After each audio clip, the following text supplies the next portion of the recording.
नांदेडमध्ये गोमांस घेऊन जाणाऱ्या एका कारचा पाठलाग करताना पोलिसांच्या गाडीला अपघात झाल्याची धक्कादायक बातमी समोर आली आहे।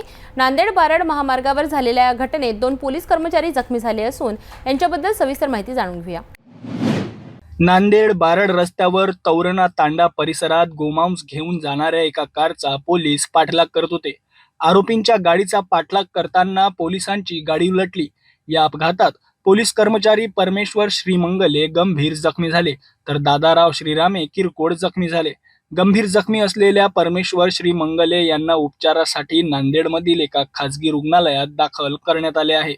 या अपघातानंतर गावकऱ्यांच्या मदतीने पोलिसांनी गोमांस घेऊन जाणाऱ्या 2 आरोपींना ताब्यात घेतले।